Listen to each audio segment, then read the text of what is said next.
Mi propio hijo me abandonó en el Aeropuerto Internacional de la Ciudad de México, como si yo fuera un objeto no deseado. «Mamá, espera aquí, vamos a resolver el check-in», dijo Roberto antes de desaparecer con Juliana, su esposa. 3 horas después, entendí que no regresarían. Yo, Elena Vieira, 65 años, profesora jubilada, estaba sola con $200 en la cartera y el corazón destrozado. Lo que no sabían era que esta señora de cabello canoso estaba a punto de demostrar que la experiencia supera la crueldad. Pero antes de continuar, verifica si ya estás suscrito al canal y escribe en los comentarios: ¿desde dónde estás viendo este video? Nos encanta saber hasta dónde están llegando nuestras historias. Aquella mañana de septiembre, desperté animada. Roberto me había invitado a pasar un fin de semana familiar en la playa. «Mamá, mereces descansar. Hace tiempo que no viajamos juntos». Arreglé mi pequeña maleta y esperé ansiosamente en la puerta de casa. Cuando el coche de Roberto se estacionó, noté algo extraño en el comportamiento de él y de Juliana. Miradas intercambiadas, sonrisas contenidas, conversaciones susurradas. «¿Está todo bien?», pregunté, intentando disimular mi inquietud. «Claro, mamá, solo un poco atrasados», respondió Roberto, evitando mi mirada. En el camino hacia lo que yo pensaba que era el litoral, Juliana sugirió un cambio de planes. «Elena, estábamos pensando en darte una sorpresa. ¿Y si, en lugar de la playa, fuéramos a Cancún? Siempre quisiste conocer el Caribe mexicano, ¿no es así?». Mi corazón se aceleró. «¿Un viaje en avión?». No viajaba desde que mi marido Carlos había fallecido, 5 años atrás. «Sería maravilloso», respondí, genuinamente feliz con la idea. Fue cuando entendí por qué estábamos yendo al aeropuerto. O al menos, fue lo que pensé entender. «Mamá, espera aquí con la maleta. Vamos a hacer el check-in y volvemos enseguida», dijo Roberto, señalando un banco cerca de la entrada de la terminal. «¿No quieres que vaya contigo?», pregunté confundida. «No hace falta». «Tranquila, que lo resolvemos todo rapidísimo», respondió Juliana con una sonrisa que ahora reconozco como falsa. Se alejaron, conversando en voz baja, y algo en mi interior sonó como una alarma, pero lo ignoré. Al fin y al cabo, era mi hijo, mi único hijo. 1 hora pasó. Después, 2. En la tercera hora, una empleada del aeropuerto se acercó, al ver a una señora sola desde hacía tanto tiempo. «¿La señora está esperando a alguien?». «Mi hijo y mi nuera. Fueron a hacer el check-in», respondí, la voz ya temblorosa por la sospecha que comenzaba a corroerme por dentro. «¿Qué aerolínea?», preguntó ella, amablemente. Fue cuando me di cuenta de que ni siquiera eso sabía. No me habían dicho a dónde íbamos exactamente, qué vuelo, nada. La empleada me acompañó hasta el mostrador de información y después de varios intentos de localizar mi nombre en alguna lista de pasajeros, la dura realidad se impuso. No había ninguna reserva para Elena Vieira en ningún vuelo de aquel día. Intenté llamar a Roberto. Buzón de voz. Mensajes sin respuesta. Después de otra hora intentando contactarlos, recibí un único mensaje. «Mamá, no podíamos más. La casa es nuestra ahora. Dejamos dinero suficiente para que vuelvas al asilo». ¿Asilo? Yo no vivía en ningún asilo.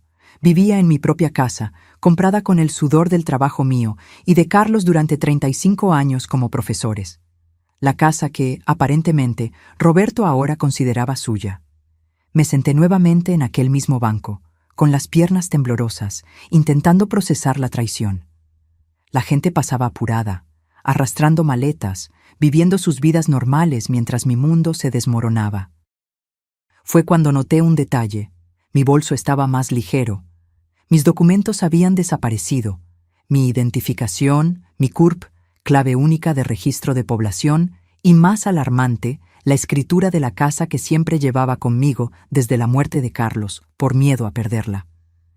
Allí, sola en uno de los lugares más concurridos de Ciudad de México, entendí que había sido víctima no solo de abandono, sino de un golpe meticulosamente planeado por mi propia sangre. Las lágrimas vinieron, inevitables, Pero algo más fuerte nació dentro de mí: determinación. Soy profesora de historia jubilada. Pasé 40 años enseñando sobre revoluciones, resistencias y superaciones. Era hora de aplicar esas lecciones en mi propia vida. Con los $200 que dejaron conmigo, compré un boleto de autobús de vuelta a casa. Durante las 4 horas de viaje, no lloré más, planeé, porque Roberto y Juliana creían que estaban lidiando con una anciana indefensa. No tenían idea de que acababan de despertar a una guerrera que solo estaba dormida por la comodidad de la confianza familiar. Y ahora, esa guerrera estaba volviendo a casa, no para implorar por un lugar que era suyo por derecho, sino para recuperar todo lo que intentaron robar: mi dignidad, mi casa y principalmente mi independencia. Lo que no esperaban era que esta señora de 65 años hubiera guardado por precaución todas las copias de los documentos en una caja de seguridad del banco. Y más, que yo hubiera documentado cada transferencia sospechosa, cada conversación extraña, cada comportamiento inusual en los últimos meses. Roberto pensaba estar 3 pasos por delante, pero yo, silenciosamente, siempre estuve observando el tablero completo. Mi venganza no sería ruidosa ni impulsiva. Sería calculada, fría y devastadora, como las lecciones de historia que enseñé sobre los grandes estrategas. Y comenzaría exactamente en el momento en que ellos menos lo esperasen, cuando se sintieran seguros de la victoria. El autobús seguía por la carretera mientras yo miraba por la ventana, determinada. Roberto había aprendido mucho conmigo durante la vida, pero claramente no absorbió la lección más importante. Nunca subestimes a una mujer que sobrevivió a todas las tormentas que la vida le impuso. Cuando descendí del autobús aquella noche, mi ciudad parecía diferente. O tal vez era yo quien estaba diferente. No fui a casa inmediatamente. Sabía que Roberto y Juliana estarían allí, saboreando su aparente victoria. En lugar de eso, me dirigí al único lugar donde sabía que encontraría ayuda incondicional: la casa de Margarida, mi amiga de 40 años y ex colega de profesión. «Elena, ¿qué te pasó?», exclamó ella al abrir la puerta y verme parada allí, con una maleta pequeña y ojeras profundas. Durante un té caliente en la acogedora cocina de Margarida, le conté todo. Ella escuchó en silencio, con los ojos cada vez más abiertos con cada detalle de la traición. «Tienes que ir a la policía ahora mismo», dijo cuando terminé. «No», respondí con una calma que me sorprendió incluso a mí. «Todavía no. Primero necesito entender exactamente lo que hicieron». Aquella misma noche, accedí a mi banca en línea en el notebook de Margarida. Como sospechaba, grandes sumas habían sido transferidas en los últimos meses. Roberto tenía acceso a mis cuentas desde que Carlos había fallecido, para ayudar a administrar mamá, y se aprovechó de ello. Los extractos mostraban compras en tiendas de lujo, pagos de coches, viajes, todo con mi dinero. Pero el golpe principal estaba en documentos que encontré al visitar el banco a la mañana siguiente. Roberto había iniciado un proceso de transferencia de la casa a su nombre, usando un poder notarial que yo nunca firmé. La falsificación era evidente para mí, pero lo suficientemente convincente para un sistema que rara vez cuestiona cuando un hijo dedicado se encarga de los asuntos de la madre anciana. Durante una semana me alojé con Margarida mientras reunía pruebas. Descubrí que Roberto y Juliana habían contratado incluso a un trabajador social para evaluar mi capacidad mental, pagando por un informe falso que sugería que yo sufría de demencia precoz. Esta era la pieza final del rompecabezas: declararme incapaz y asumir el control total sobre mis bienes. «Esto es criminal», comentó Margarida mientras revisábamos los documentos. «Podrías acabar con ellos en la justicia». «Y lo haré», respondí, «pero no solo en la justicia formal. Quiero que sientan cada segundo de la humillación que intentaron imponerme». Busqué al doctor Paulo, un abogado especializado en derecho del adulto mayor que había dado conferencias en la escuela donde yo enseñaba. Él escuchó mi historia con indignación profesional. «Señora Elena, esto es más común de lo que imagina. La violencia patrimonial contra adultos mayores, especialmente practicada por familiares, es una epidemia silenciosa. Me explicó todas las medidas legales que podríamos tomar, pero también advirtió: el proceso legal puede ser lento. Mientras tanto, ellos continuarán en su casa usando sus recursos.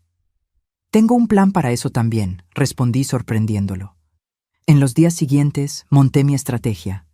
Primero, con la ayuda del doctor Paulo, hicimos una denuncia policial por robo de documentos y falsedad ideológica.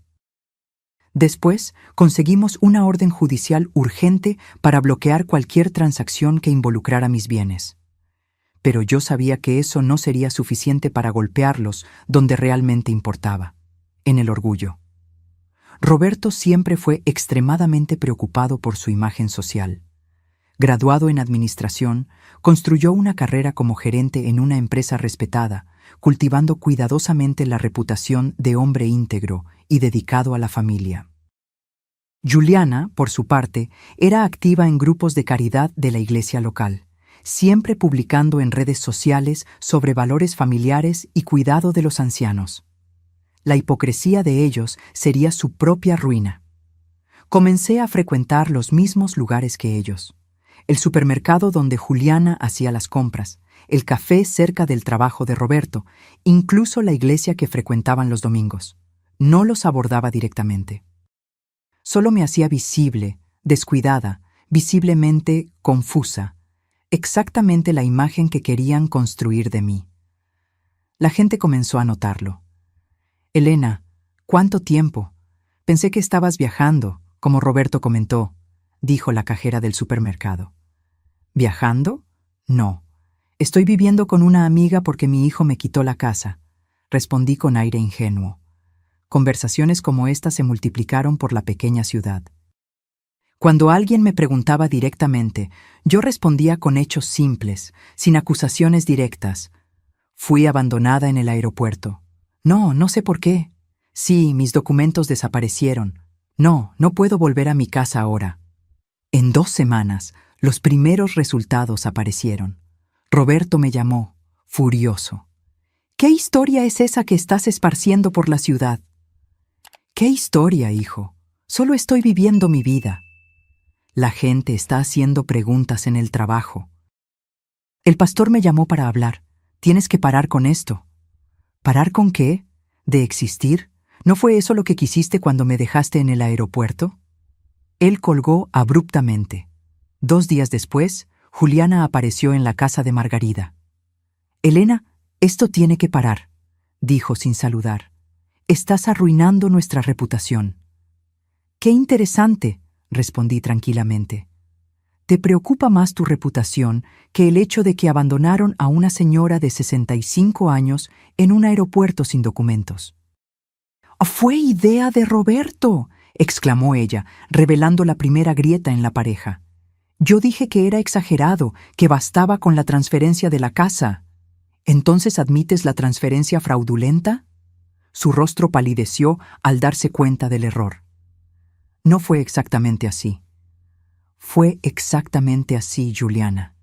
Y tengo pruebas suficientes para mostrar eso a cualquier juez, o pastor, o a tus amigos en la caridad». Ella se fue apresuradamente, pero yo sabía que la semilla de la discordia estaba plantada. El plan estaba funcionando. La tercera fase de mi estrategia involucró a mis exalumnos. Como profesora durante 4 décadas, yo había educado a generaciones en la ciudad. Muchos ocupaban ahora posiciones influyentes. Había periodistas, abogados, funcionarios públicos y empresarios.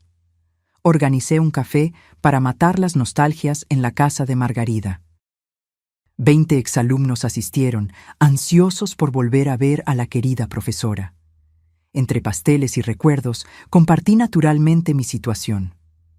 «No quiero perjudicar a mi hijo», expliqué con lágrimas genuinas. «Solo quiero entender por qué sucedió esto y recuperar lo que es mío por derecho». El efecto fue inmediato. Claudia, editora del periódico local, pidió hacer un reportaje sobre violencia patrimonial contra adultos mayores. Marcos, gerente del banco donde Roberto tenía cuenta, Se ofreció a verificar irregularidades. Teresa, trabajadora social legítima, prometió hacer un informe verdadero sobre mi capacidad mental. La red de apoyo que construí durante toda la vida estaba ahora movilizándose a mi alrededor, no por venganza, sino por justicia, y por primera vez desde el abandono en el aeropuerto, sentí que no estaba sola en esta batalla. A la mañana siguiente, recibí una llamada inesperada. Era Marta, suegra de Roberto y madre de Juliana. Elena, necesito verte. Hay cosas que necesitas saber. El encuentro con Marta fue revelador. Nos reunimos en una pequeña cafetería en el centro de la ciudad, lejos de las miradas curiosas de los conocidos de Roberto y Juliana. Nunca aprobé lo que planearon, comenzó ella, con las manos temblando al sostener la taza de café. Juliana me contó todo hace algunos meses, creyendo que yo la apoyaría. ¿Cómo podría apoyar algo tan cruel? Marta entonces desenrolló una historia que, aunque dolorosa, finalmente tenía sentido. Roberto estaba endeudado. Inversiones arriesgadas, un estilo de vida más allá de sus posibilidades, tarjetas de crédito al límite. La solución más fácil, en su mente, era mi casa, valorada en más de $800,000 y sin hipoteca. El plan inicial era convencerte de vender y vivir con ellos, explicó Marta. Cuando se dieron cuenta de que nunca estarías de acuerdo, decidieron algo más, drástico. ¿Por qué no me contaste antes? Intenté disuadirlos, lo juro. Cuando supe que realmente iban a seguir con eso, te llamé aquella mañana, pero Roberto contestó tu celular. Dijo que estaban saliendo a dar un paseo y que tú llamarías después. Sentí un escalofrío al recordar que, de hecho, no encontré mi celular aquella mañana. Roberto dijo que yo debía haberlo dejado en casa y que no había tiempo para buscar. Después de que supe lo que pasó, me enfermé de preocupación. Pero tenía miedo de involucrarme más, de empeorar las cosas. Cuando vi el reportaje en el periódico de ayer, supe que necesitaba hablar contigo. El reportaje que Claudia escribió, aunque sin citar nombres, describía claramente un caso de violencia patrimonial contra una respetada educadora local. La comunidad estaba indignada. Juliana está destrozada, continuó Marta. Están peleando constantemente. Roberto la culpa por haber hablado conmigo. Ella lo culpa a él por toda la idea. Pero lo peor es lo que hicieron con la casa. ¿Qué pasa con la casa?, pregunté, sintiendo mi corazón acelerar. Ya gastaron casi todo el dinero de la hipoteca que hicieron. ¿Hipoteca? Pero la transferencia aún no ha concluido. Usaron documentos falsos, Elena. Un esquema complicado con un notario deshonesto de otra ciudad. Consiguieron una hipoteca de $500,000 contra la propiedad. Sentí la sangre helarse. No solo habían intentado robar mi casa, ya la habían comprometido financieramente. El doctor Paulo me había advertido sobre esa posibilidad, pero no imaginé que conseguirían actuar tan rápido. ¿Dónde está el dinero ahora? Parte fue para pagar deudas, parte para un coche nuevo para Roberto, parte para reformas en la casa, tu casa. El resto, sinceramente, no sé. Salí de aquel encuentro con una mezcla de shock y determinación renovada. Llamé inmediatamente al doctor Paulo. Necesitamos actuar ahora, dijo él después de escuchar la nueva información. Vamos al juez hoy mismo con una solicitud de búsqueda y embargo. Tenemos pruebas suficientes de fraude documentado. Las siguientes 24 horas fueron un torbellino.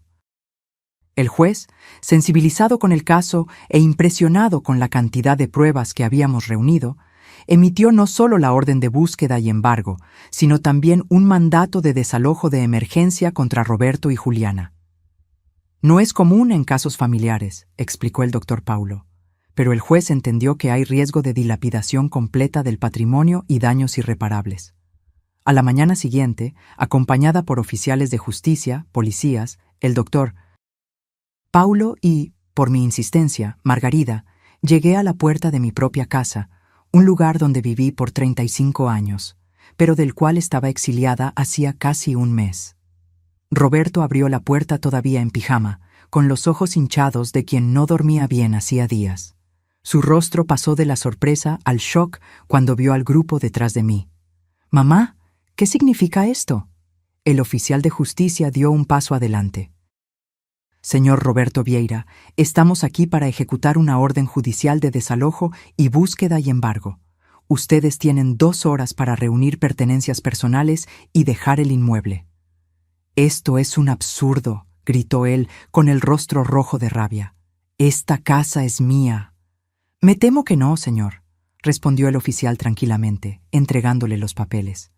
Todos los documentos de transferencia fueron considerados fraudulentos por el juez. La propiedad pertenece legalmente a la señora Elena Vieira. Juliana apareció detrás de él, pálida. «Roberto, ¿qué está pasando?». «Tu madre nos delató, eso es lo que pasó», acusó él. «¿Mi madre? ¿Qué tiene ella que ver con esto?».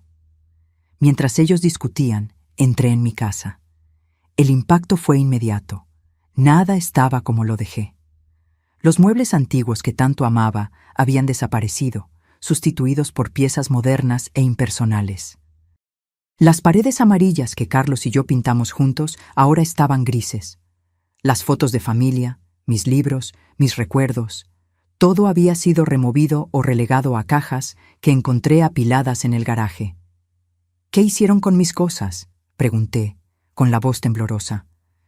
«Renovamos, mamá», respondió Roberto, intentando sonar razonable a pesar de la situación. «Esta casa necesitaba una actualización. Te hicimos un favor». «¿Un favor?». Miré a mi alrededor, al hogar que no reconocía más. «¿Llamas a esto un favor? ¿Destruir mis recuerdos? ¿Borrar los rastros de tu padre de esta casa?». Por primera vez, vi un destello de vergüenza en sus ojos.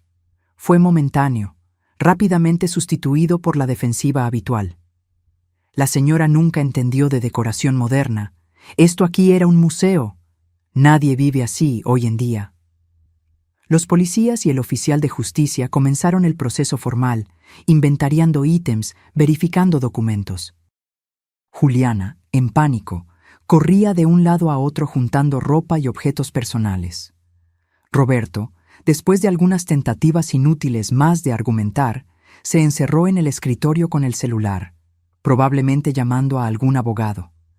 Margarida puso el brazo alrededor de mis hombros. «Está todo bien, Helena. Vas a recuperar tu casa. La decoración puede ser rehecha». «No son solo los muebles», respondí, las lágrimas finalmente venciendo mi determinación. «Es la sensación de violación. Ellos no solo intentaron tomar mi casa, intentaron borrar mi existencia de ella». Los oficiales encontraron todos los documentos que Roberto había escondido, incluyendo mis originales y las falsificaciones que él creó. También encontraron extractos bancarios detallando los gastos con el dinero de la hipoteca fraudulenta.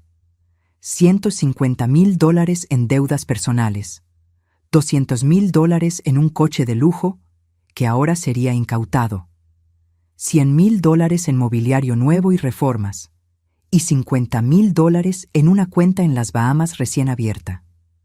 2 horas después, como estipulado en la orden judicial, Roberto y Juliana salieron cargando solo maletas con ropa y artículos personales. El coche nuevo fue remolcado. Los muebles quedarían hasta la resolución completa del proceso, ya que técnicamente fueron comprados con dinero obtenido fraudulentamente contra mi propiedad. «Esto no va a quedar así», amenazó Roberto al salir. «Te vas a arrepentir, madre». «Yo ya me arrepiento, hijo», respondí con una calma sorprendente. «Me arrepiento de no haberme dado cuenta antes de lo que estaba sucediendo. Me arrepiento de haber confiado ciegamente en ti. Pero principalmente, me arrepiento de haber fallado como madre al punto de que tú creyeras aceptable hacer esto con la persona que te dio la vida». Él no respondió. Con una última mirada de desprecio, entró en el taxi donde Juliana ya lo esperaba, llorando. Cuando todos se fueron, los oficiales, los policías, incluso Margarida, que prometió volver más tarde con comida, me quedé sola en mi casa transformada. Me senté en el sofá desconocido y lloré. Lloré por el tiempo perdido, por la confianza traicionada, por los años de recuerdos que intentaron borrar de las paredes. Pero principalmente, lloré por el hijo que pensé haber criado versus el hombre que él se reveló ser. Después de agotar las lágrimas, me levanté y comencé a explorar cada rincón de la casa, recordando cómo era antes, planeando cómo sería de nuevo. En el cuarto que fue de Roberto en la adolescencia, encontré las cajas con los álbumes de familia que ellos no tuvieron el coraje de tirar. Me senté en el suelo, hojeando fotos de un niño sonriente que un día conocí, intentando entender dónde todo salió mal. Fue cuando encontré, escondido entre las páginas de un álbum antiguo, un sobre amarillento dirigido a mí con la caligrafía inconfundible de Carlos. Mi marido, siempre previsor, había dejado una carta que yo nunca supe que existía, probablemente escondida por Roberto tan pronto como la encontró. Con manos temblorosas, abrí el sobre y comencé a leer palabras escritas 5 años atrás, pero que parecían dolorosamente proféticas para el momento actual. Mi querida Elena, si estás leyendo esta carta, significa que ya partí y que algo serio sucedió para que la encuentres. Espero que haya sido por casualidad, durante una limpieza nostálgica y no por necesidad. Pero conozco a nuestro hijo mejor de lo que piensas y temo que un día esta carta pueda ser necesaria. Roberto siempre fue ambicioso desde niño. ¿Recuerdas cómo contaba las monedas de la alcancía todas las noches? ¿Cómo se quedaba fascinado con las casas grandes cuando pasábamos en coche por los barrios ricos? Al principio, nos parecía admirable, un niño con visión, determinación. Pero a lo largo de los años vi algo que tú, con tu corazón de madre, tal vez te has negado a ver. La ambición de él no tenía límites éticos.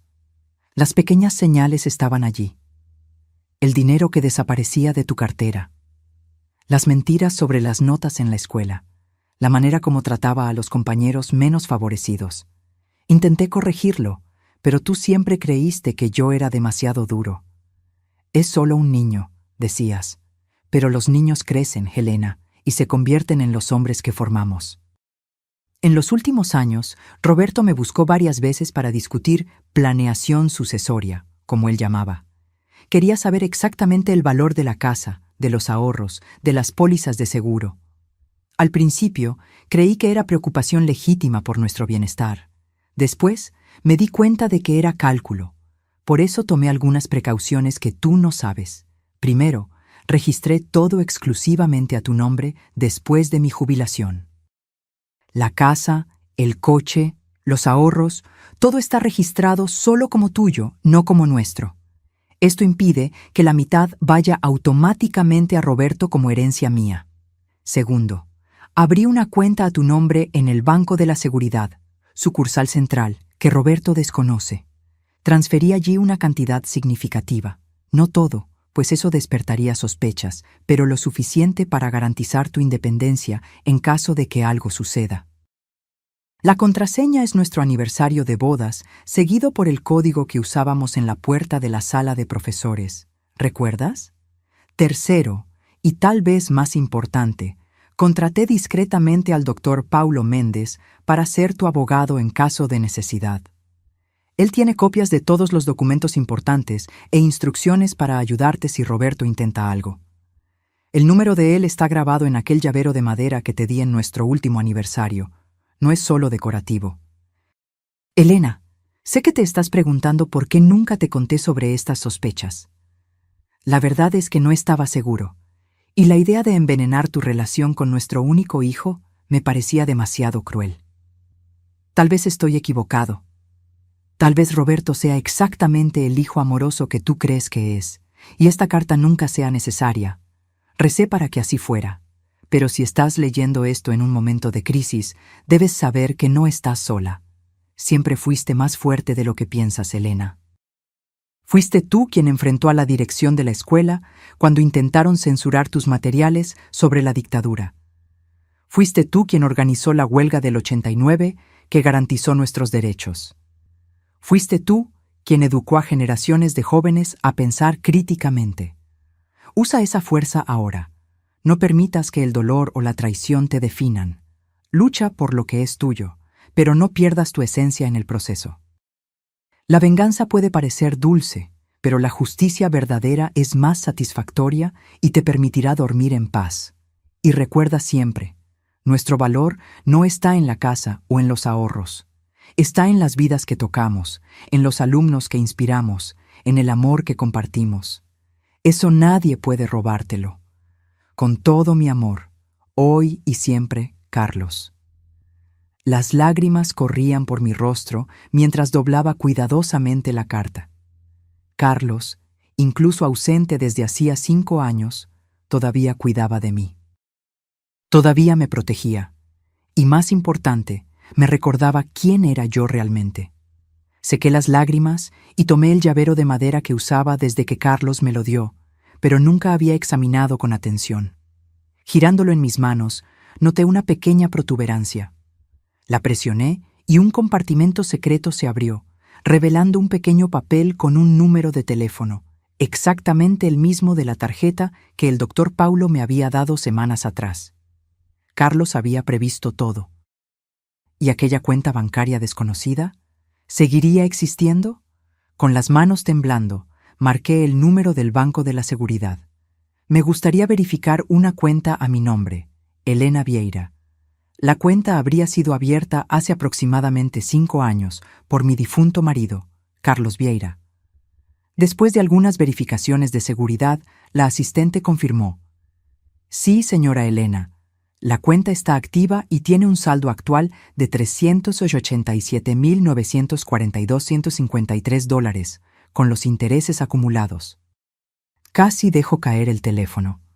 Carlos no solo había previsto los problemas, me había dado los medios para resolverlos. Con ese dinero podría restaurar la casa, recuperar muebles similares a los que perdí, y todavía me sobraría para vivir cómodamente durante años. Aquella noche dormí en el cuarto de huéspedes, ya que mi cuarto había sido completamente remodelado con una cama extraña y decoración impersonal. Pero, por primera vez en semanas, dormí profundamente, con la carta de Carlos bajo la almohada y un plan claro para el futuro.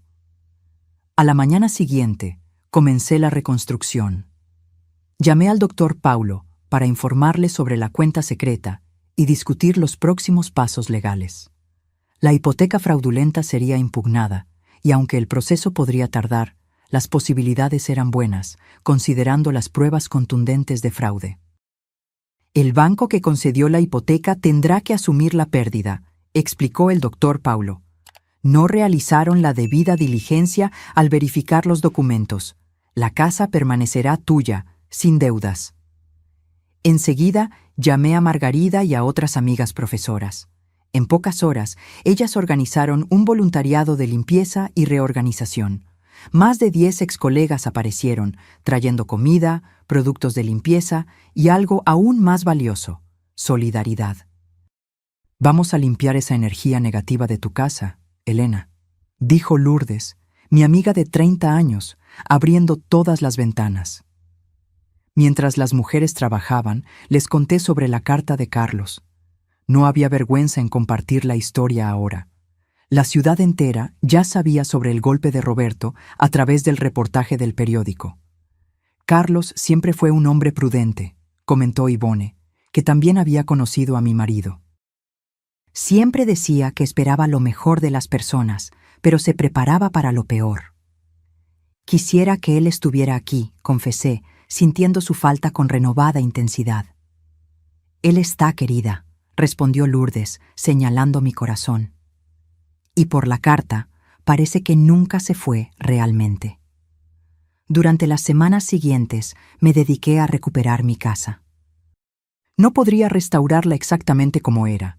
Algunos objetos eran irreemplazables, como el sillón donde Carlos leía el periódico o el reloj de pared que ganamos de regalo de bodas.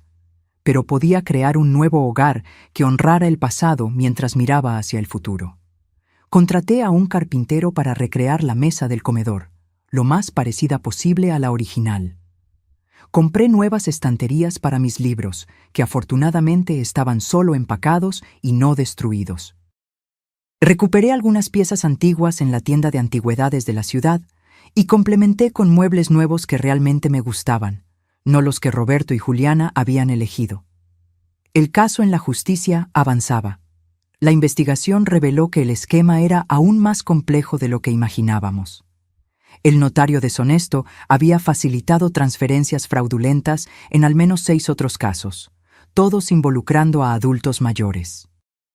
La historia acabó en los periódicos regionales e incluso en un programa de televisión sobre crímenes financieros.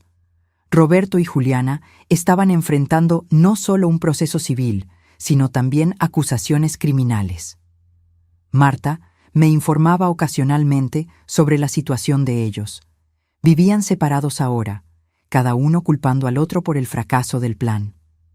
Roberto había perdido el empleo debido al escándalo, y Juliana estaba siendo evitada por los círculos sociales que tanto valoraba. 3 meses después de recuperar mi casa, recibí una llamada inesperada. «Mamá, soy yo». La voz de Roberto sonó extraña, derrotada. Mi corazón se aceleró, pero mantuve la calma. «Hola, Roberto. Necesito verte, por favor». «¿Por qué?» «Tengo una audiencia mañana. Puedo recibir 5 años de prisión». Entonces era eso. Él no estaba arrepentido, estaba desesperado. «¿Y qué esperas que yo haga?» «Si retiraras las acusaciones, si dijeras que fue todo un malentendido». «No puedo hacer eso, Roberto. No fue un malentendido». Silencio en la línea. Luego, «Por el amor de Dios, madre, soy tu hijo. ¿Vas a dejar que tu único hijo vaya a la cárcel?» La pregunta flotó en el aire por algunos instantes. Casi cedí. El instinto maternal es poderoso. Pero entonces recordé la carta de Carlos, la premeditación de Roberto, el aeropuerto, los 3 meses de angustia y humillación. ¿Pensaste en eso cuando me abandonaste en el aeropuerto? ¿Cuando falsificaste mi firma? ¿Cuando planeaste enviarme a un asilo? Yo no estaba pensando bien. Estábamos endeudados, desesperados. ¿Y cuál sería tu solución si yo no hubiera descubierto? ¿Dejarme en la calle? ¿O peor? Él no respondió, lo que fue respuesta suficiente. Roberto, tú elegiste este camino. Ahora tienes que enfrentar las consecuencias. ¿Entonces es así? ¿Sin perdón, sin segunda oportunidad? Respiré hondo antes de responder. El perdón es una jornada, no un evento. Tal vez un día consiga perdonarte completamente. Pero la confianza es diferente. Necesita ser reconquistada con acciones, no con palabras desesperadas cuando estás acorralado. ¿Qué quieres que haga?, preguntó, la voz ahora embargada. Quiero que asumas responsabilidad por lo que hiciste. Enfrenta las consecuencias legales. Reflexiona sobre tus elecciones. Y cuando estés realmente listo para una reconciliación auténtica, no por necesidad, sino por verdadero arrepentimiento, entonces podemos hablar de nuevo. Colgué el teléfono con manos temblorosas, lágrimas silenciosas escurriendo por mi rostro. A pesar de todo, él todavía era mi hijo, el niño que cargué por 9 meses, que enseñé a andar, a leer, a soñar. Dolía profundamente negarle lo que pedía. Pero sería aún más doloroso permitir que escapara de las consecuencias de sus acciones sin arrepentimiento real. Eso solo reforzaría que el comportamiento era aceptable. En la semana siguiente, acompañada por el doctor Paulo, asistí a la audiencia. Roberto me vio. Nuestras miradas se cruzaron brevemente antes de que él desviara la suya, avergonzado. Aceptó un acuerdo con la fiscalía. 2 años de prisión con posibilidad de régimen semiabierto después de 8 meses, restitución financiera completa y servicio comunitario después de la liberación. Juliana recibió una sentencia suspendida con servicio comunitario obligatorio, ya que las pruebas sugerían que, aunque cómplice, ella había sido menos activa en la planeación. Marta me agradeció por no pedir pena máxima para su hija. Ella se equivocó gravemente, pero creo que aprendió la lección. 6 meses pasaron. Mi casa estaba completamente restaurada, no como copia exacta de lo que fue, sino como un nuevo hogar que reflejaba tanto mis recuerdos como mi nueva realidad.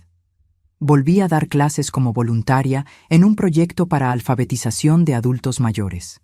Encontré propósito en ayudar a personas que, como yo, frecuentemente son subestimadas por la sociedad. Una tarde, recibiendo a mis alumnos para un té conmemorativo al final del semestre, oí el timbre. Era Marta. «Helena, disculpa aparecer sin avisar.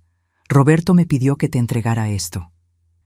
Me extendió un sobre simple con mi nombre escrito en la letra inconfundible de mi hijo.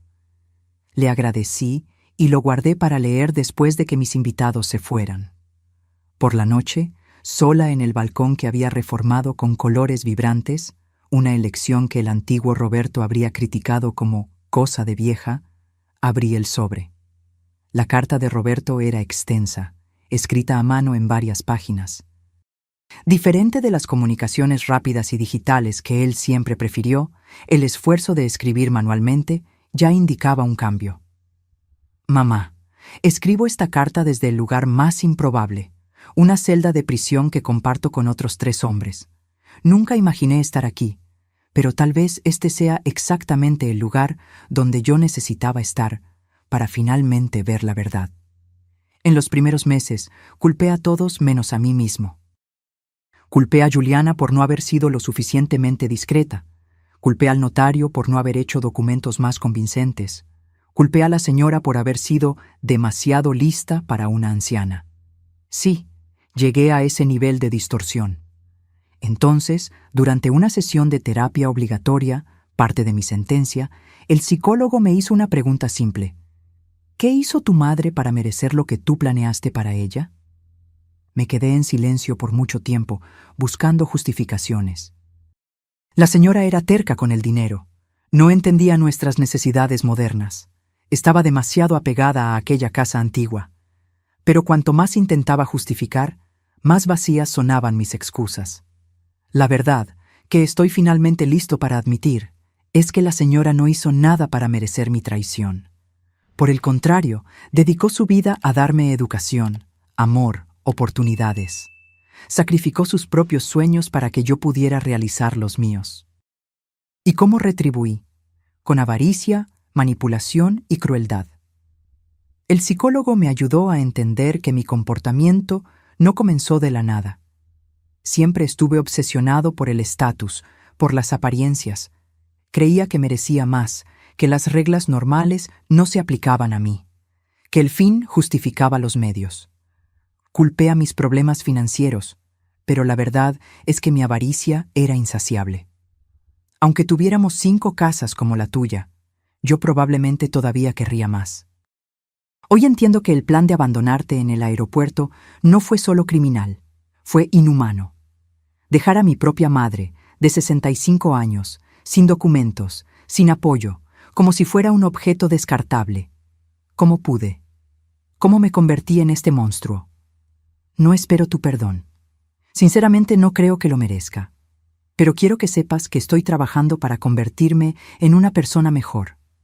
Alguien que pueda un día mirarse al espejo sin vergüenza. Alguien que honre el sacrificio que la señora y mi padre hicieron por mí, en lugar de traicionarlo. Si un día, cuando yo salga de aquí, la señora permite que yo demuestre este arrepentimiento con acciones, seré eternamente agradecido. Si no, lo entenderé. En ambos casos, pasaré el resto de la vida intentando compensar el mal que causé, a ti y a todos los que lastimé con mi arrogancia y egoísmo. Con profundo arrepentimiento y respeto tardío, Roberto. Leí la carta 3 veces, las emociones oscilando entre escepticismo, esperanza, dolor y un tímido alivio.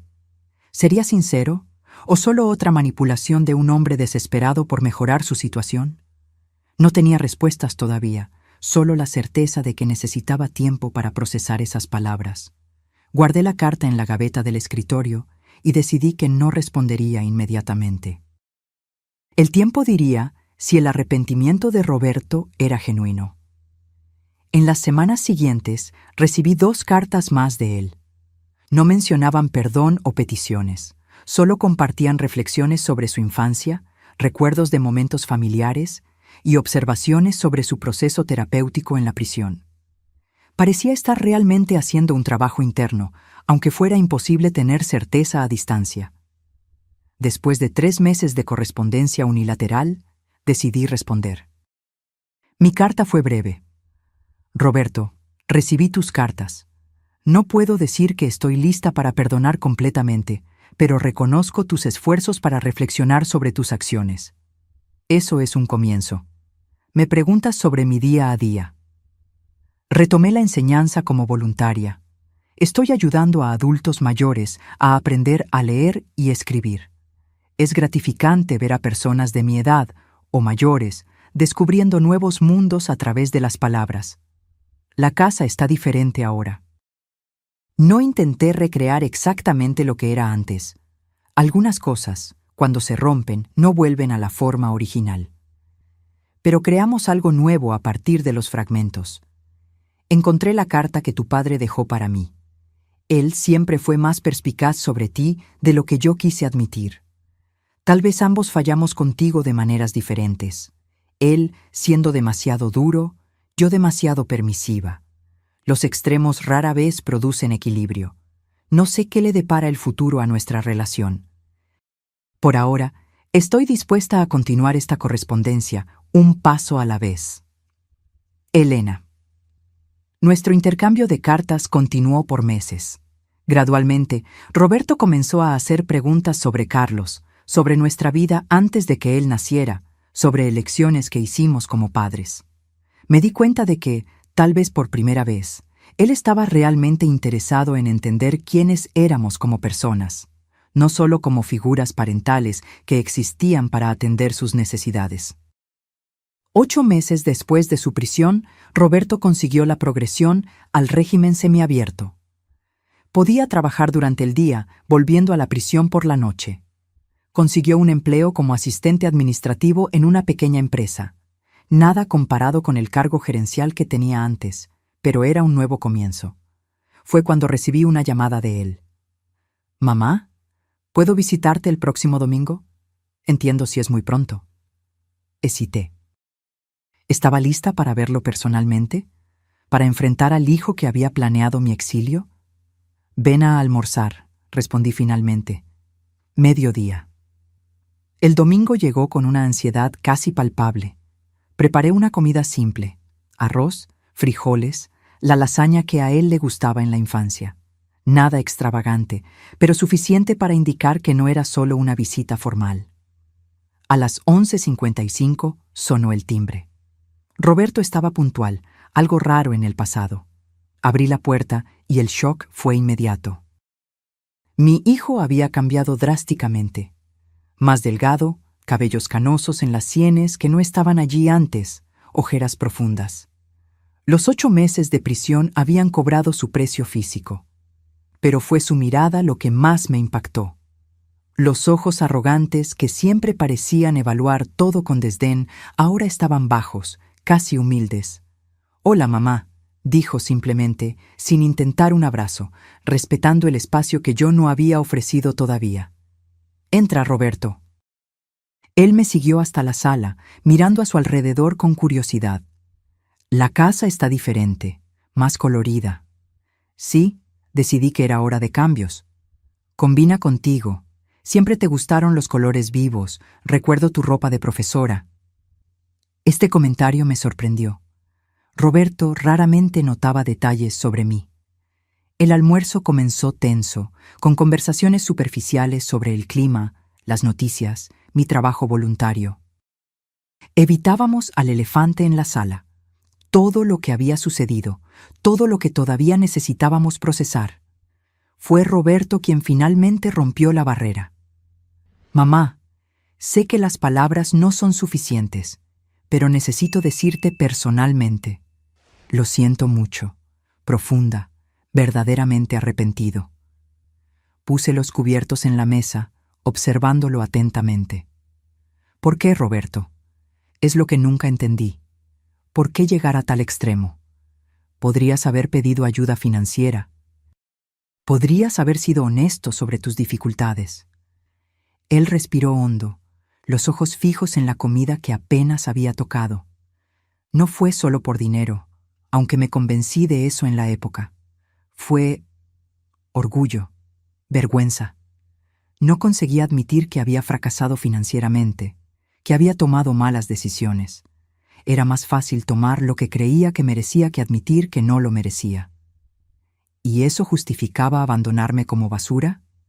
Nada lo justifica, respondió inmediatamente. Absolutamente nada. Me convertí en un monstruo, mamá. Construí una fortaleza de justificaciones. Me convencí de que estaba haciendo lo necesario, que en el fondo la señora estaría bien, que tal vez sería incluso mejor para ti estar en un lugar adecuado para tu edad. Un asilo. Sí, me mentí a mí mismo que sería un lugar bueno, confortable. Pero la verdad es que ni siquiera investigué lugares. No me importó realmente tu bienestar. Solo quería tu dinero y tu casa. La honestidad brutal me tomó desprevenida. No había más excusas, solo la verdad cruda. ¿Qué cambió, Roberto? ¿Cómo sé que esto no es solo otro plan, otra manipulación? Él levantó los ojos, encontrando los míos por primera vez. No puedes saberlo con certeza. Yo mismo estoy aprendiendo a confiar en ese cambio. Todo lo que puedo ofrecer son acciones consistentes a lo largo del tiempo, no promesas vacías. Nos quedamos en silencio por algunos minutos, cada uno absorbiendo el peso de aquella conversación. ¿Qué pasó con Juliana?, pregunté finalmente, cambiando ligeramente el tema. Nos divorciamos. Ella volvió a la casa de su madre permanentemente. Está haciendo terapia también. ¿Y tu futuro? ¿Tienes planes? Estoy reconstruyendo desde cero. Cuando termine mi pena, pretendo trabajar con educación financiera para personas endeudadas, usar mi propia historia como alerta, mostrar que la avaricia y los atajos ilegales solo llevan a la destrucción. Asentí, todavía cautelosa, pero notando la ausencia de grandiosidad en sus planes. Una buena señal. El antiguo Roberto habría hablado de reconstruir un imperio, de probarles a todos que todavía era exitoso. Cuando él estaba a punto de irse, al final de la tarde, se detuvo en la puerta. «Mamá, no espero volver a nuestra antigua relación. Sé que rompí algo precioso e irreemplazable, pero si me lo permites, me gustaría construir algo nuevo. No como hijo que exige, sino como persona que respeta a otra persona. Un paso a la vez». «Un paso a la vez», concordé. «Es todo lo que puedo ofrecer ahora». Él asintió, aceptando esos términos limitados con una humildad que jamás había demostrado antes. En los meses siguientes, Roberto cumplió su palabra. Visitas quincenales, siempre respetuosas, siempre manteniendo distancia emocional apropiada. Pequeños gestos. Arreglar un grifo roto, ayudar a cargar compras pesadas, sin exigir reconocimiento o gratitud. Comenzó a asistir a un grupo de apoyo para personas con comportamiento compulsivo financiero. Inició un blog anónimo compartiendo su jornada de recuperación y alertando sobre los peligros de la avaricia descontrolada. Un año después de su liberación definitiva, recibí una invitación inesperada.